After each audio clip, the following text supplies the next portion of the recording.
ನಂಗೆ ಅಂದಾಜು ಮಾಡ್ಕೊಂಡು ಹಿಂಗೆ ಒಂದು ಕಟ್ಟಿಗೆ ಎಷ್ಟಿದೆ ಅದು ಈಗ ಈಗ 5 ರೂಪಾಯಿ ಇದೆ. ನೀವು ರೈತರು ಕೊಡೋದು 5 ರೂಪಾಯಿ ನಾವು ಕೊಡೋದು. ಅವ್ರು 10 ರೂಪಾಯಿ ಮಾಡ್ತಾರೆ. ನಾವು ಹೋಲ್ಸೇಲ್ ಅಲ್ಲಿ ಕೊಡೋದು ಡೈಲಿ 5 ರೂಪಾಯಿ ಕೊಡ್ತೀವಿ ರೀ. ಅವ್ರು 10-15 ರೂಪಾಯಿಗೆ 2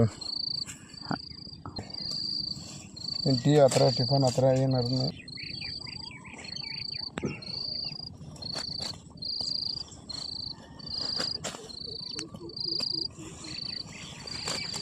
ಮೆಂತ್ಯ ಹೂವು, ಕೊತ್ತಂಬರಿ, ಸಬ್ಬಸಿ ಅದ್ರ ಜೊತೆಗೆ ಇದು ಒಂದು 25 ಇಟ್ಕೊಂಡಿರ್ತಾರೆ.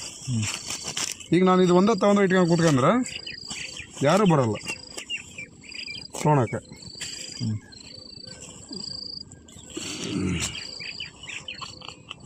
ಅಂದಾಜಿ ಕಟ್ ಮಾಡ್ತೀರಲ್ಲ? ಅಂದಾಜು ಒಟ್ಟು